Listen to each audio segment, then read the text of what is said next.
Hello friends, स्वागत है आप सभी का आपके अपने यूट्यूब चैनल रोजगार विदारू पर। तो आज की इस क्लास में हम करने वाले हैं मुगल साम्राज्य। मुगल साम्राज्य के बारे में हम विस्तार से जानेंगे। जितने भी इंपॉर्टेंट क्वेश्चन आपके मुगल साम्राज्य से बनते हैं उन सभी पे आज हम बात करने वाले हैं। डिटेल में हम मुगल साम्राज्य को जानेंगे, तो क्लास को लास्ट तक जरूर देखना। और ये आपकी क्लास है वो 2 पार्ट में होने वाली है। 2 पार्ट में आपकी जो क्लास है वो कवर होने वाली है। और ये इस क्लास का पार्ट 1 है। तो क्लास को अच्छे से समझना, ताकि आपको सब कुछ है वो अच्छे से समझ में आए। और क्लास के साथ में ही आप अपने नोट्स हैं वो बनाएंगे, ताकि आपको बाद में अगर इन फ्यूचर आप कभी भी पढ़ें तो आप जैसे ही आप साथ साथ में नोट्स बनाएंगे तो आपको वो पढ़ा हुआ समझा हुआ आपको है वो याद रहता है हमेशा। और जैसा कि आप सभी को पता है कि गवर्नमेंट जॉब के अभी एग्जाम्स हैं वो 2025 में बहुत सारी भर्तियां आने वाली है। और जैसा कि आप सभी को पता है कि एसएससी, जीडी, आरपीएफ, एनटीपीसी के आपके एग्जाम होने वाले हैं। और जीडी की जो एग्जाम डेट है वो आ चुकी है। नेक्स्ट आपके फरवरी मंथ में है वो एग्जाम होने वाले हैं। तो उसकी प्रिपरेशन अच्छी करने के लिए टॉपिक है वो बहुत ही ज़्यादा इंपॉर्टेंट है, जो हर एग्जाम्स में पूछा जाता है। तो हम स्टार्ट करेंगे। आइए, जो भी आपका डाउट रहता है वो आप कमेंट सेक्शन में कमेंट करके बता सकते हैं। और अगर कोई चैनल पर नया हो, चैनल को अभी सब्सक्राइब कर ले, ताकि आपकी प्रिपरेशन है वो और अच्छी तरह से हो सके। तो आइए हम स्टार्ट करते हैं। हम जानेंगे आज की इस क्लास में मुगल साम्राज्य। तो मुगल साम्राज्य के सबसे पहले हम जानेंगे इस स्थापना के बारे में। तो मुगल वंश का संस्थापक है वो बाबर था। और बाबर एक उत्तरवर्ती मुगल शासक तुर्क एवं सुन्नी मुसलमान थे। जो बाबर है वो अपनी मातृवंश से है वो तुर्की था। और बाबर ने मुगल वंश की स्थापना के साथ ही पद पातशाही की स्थापना की, जिसके तहत शासक को बादशाह कहा जाता था। बाबर ने एक पद पातशाही की स्थापना की थी, और जिसके तहत मतलब जितने भी आने वाले शासक थे सभी को है वो बादशाह बोला जाने लगा। तो यह बाबर के काल में हुआ था। उसके बाद में इसने बाबर के टाइम पीरियड को हम देखेंगे कि बाबर ने जो शासन है वो 1526 से लेकर 1530 ईस्वी तक शासन किया था। और बाबर का जन्म हुआ था 1483 ईस्वी में। और इसके पिता उमर शेख मिर्जा फरगाना नामक छोटे राज्य के जो है शासक थे। और बाबर फरगाना की गद्दी पर 8 जून 1494 ईस्वी में बैठा।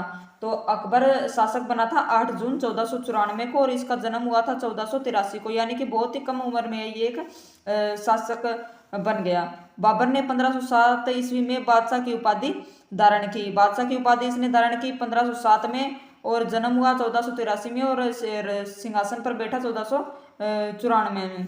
और 1507 में बादशाह की उपाधि धारण कर ली, और जिसे अब तक किसी तैमूर शासक ने धारण नहीं की। बाबर के 4 पुत्र थे, हुमायूं, कामरान, अस्करी तथा हिंदाल। और हुमायूं के जो बाबर के पास जो सिंहासन जिसने गद्दी ग्रहण की थी वो था हुमायूं। और बाबर ने भारत पर 5 बार आक्रमण किया। और बाबर का भारत के विरुद्ध किया गया प्रथम अभियान 1519 में यूसुफ जाई जाति के विरुद्ध था। यूसुफ जाई एक जाति थी जिसके विरुद्ध बाबर ने पहली बार अभियान किया था भारत में 1519 ईस्वी में। और इस अधिनियम में बाबर ने बाजोर और बेरा को अपने अधिकार में कर लिया।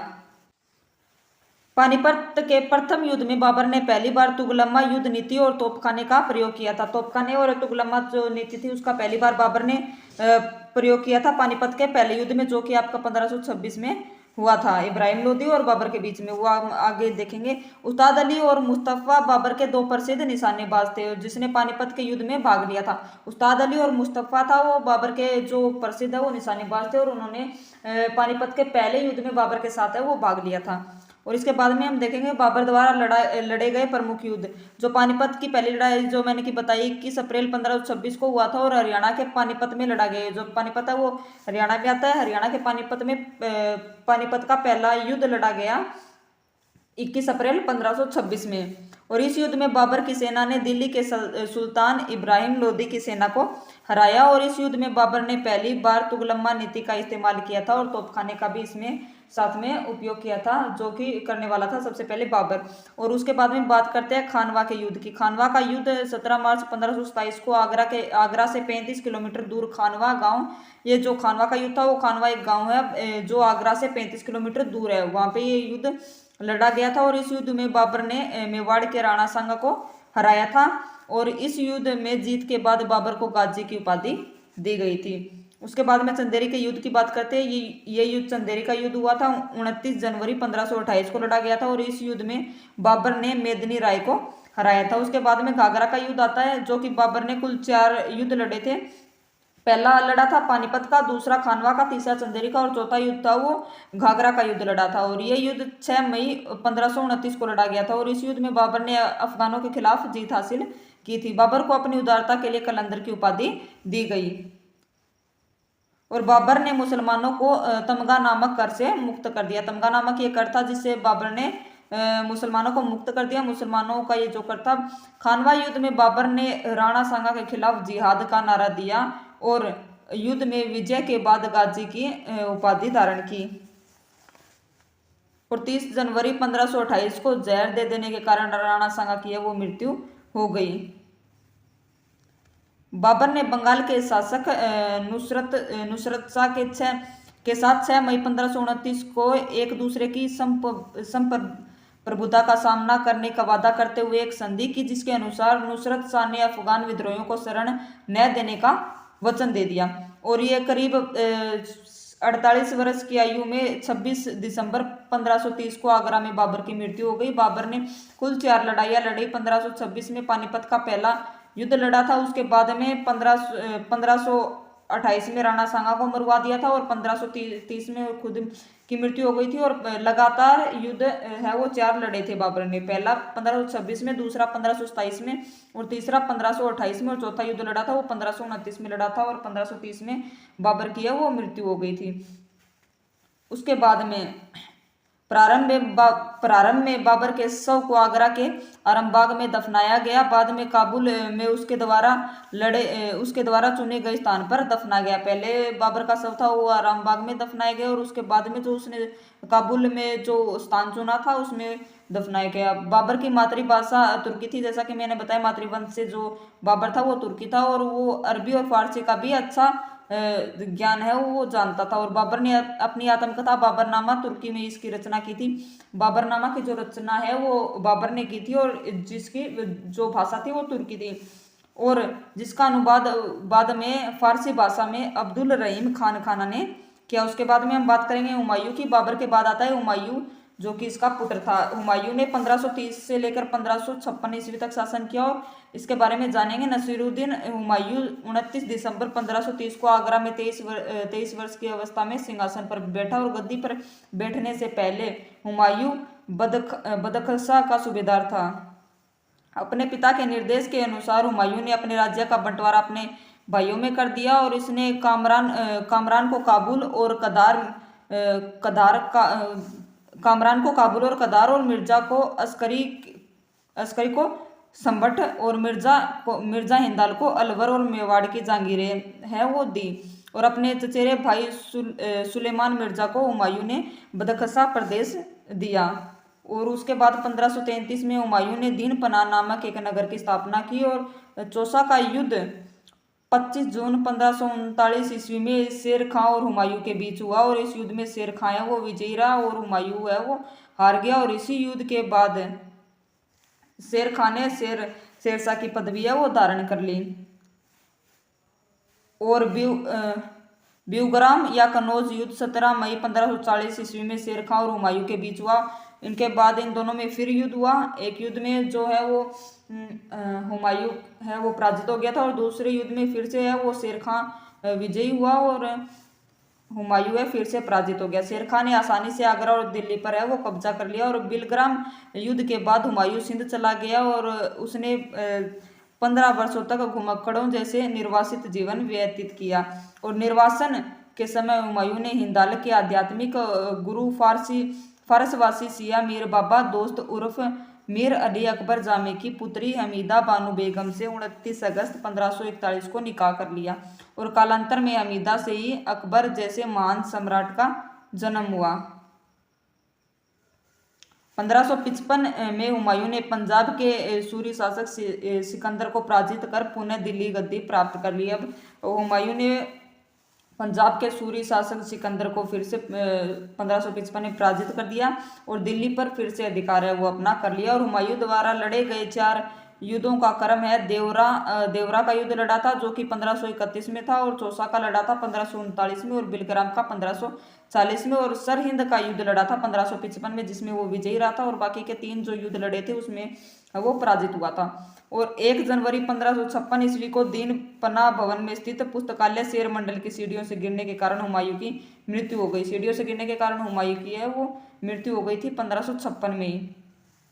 हुमायूं के बारे में इतिहासकार लेनपुल ने कहा है कि हुमायूं गिरते पड़ते इस जीवन से मुक्त हो गया, और ठीक उसी तरह जिस तरह तमाम जिंदगी वह गिरते पड़ते चलता रहा, क्योंकि इसने 4 युद्ध लड़े थे, 3 युद्धों में ये हार चुका था, और लास्ट का जो 1555 में इसने लड़ा था उस युद्ध में ये विजयी रहा था, और 1556 में सीढ़ियों से गिरने के कारण इसकी वो मृत्यु हो गई थी। और हुमायूंनामा की रचना गुलबदन बेगम ने की थी। हुमायूं ज्योतिष में विश्वास करता था, इसलिए इसने सप्ताह के 7 दिनों 7 रंग के कपड़े पहनने के नियम बनाए। और उसके बाद में हम देखेंगे हुमायूं के बाद आता है शेरशाह, जो कि 1540 से 45 तक 5 वर्ष अब इसने शासन किया। अब देखते हैं 5 वर्षों में इसने क्या क्या किया। सूर साम्राज्य का संस्थापक अफगान वंशीय शेरशाह सूरी था। डॉक्टर KR कानूनगो के अनुसार हरियाणा प्रांत के नारनौल महेंद्रगढ़ स्थान पर इब्राहिम के पुत्र हुसन के घर वर्ष 1486 में शेरशाह का जन्म हुआ। और परमात्मा शरण का विचार है कि शेरशाह का जन्म 1472 में हुआ, और इनके बचपन का नाम फरीद खान था, और वह सूर वंश से संबंधित था। अब यहाँ पे आ जाता है ये सूर वंश। और इनके पिता हसन खान जौनपुर राज्य के अंतर्गत सासाराम के जमींदार थे, और फरीद ने एक शेर को तलवार के एक ही वार से मार गिराया। फरीद खां, इसके बचपन का नाम था किसका? शेरशाह सूरी के। ये सूरवंश से संबंधित था, इसलिए इसका नाम है वो शेरशाह सूरी। और ये जो इसके बचपन का नाम है वो फरीद खान था, और फरीद ने एक शेर को तलवार के एक ही वार में मार दिया था। और उसकी इस बहादुरी से प्रसन्न होकर बिहार के अफगान शासक सुल्तान मोहम्मद बहार खान लोहानी ने उसे शेर खान की उपाधि प्रदान की। और शेरशाह बिलग्राम युद्ध 1540 के बाद दिल्ली की राजगद्दी पर बैठा। शेरशाह की मृत्यु कालिंजर के किले को जीतने के क्रम में 22 मई 1545 को हो गई। 4 वर्ष तक इसने शासन किया, और 22 मई 1545 को इसकी शेरशाह की मृत्यु हो गई। और मृत्यु के समय वह उक्का नाम का अग्नियास्त्र चला रहा था, और कालिंजर का शासक कीरत सिंह था। हिंदू और ईरानी वास्तुकला के समन्वय का प्रथम उदाहरण है शेरशाह का मकबरा, जिसे सासाराम के झील में बीच ऊंचे टीले पर निर्मित किया गया है। और रोहतासगढ़ किला और किला कुहान जो कि दिल्ली में नामक मस्जिद का निर्माण शेरशाह के द्वारा किया गया। ये भी यहाँ से क्वेश्चन बनता है कि रोहतासगढ़ का किला और किला कुहाना जिसका निर्माण शेरशाह सूरी ने करवाया था, तो ये क्वेश्चन बनता है यहाँ से। और शेरशाह ने रोहतासगढ़ के दुर्ग और कनौज के स्थान पर शेरसूर नामक नगर बसाया, और शेरशाह का उत्तराधिकारी उसका पुत्र इस्लाम शाह था।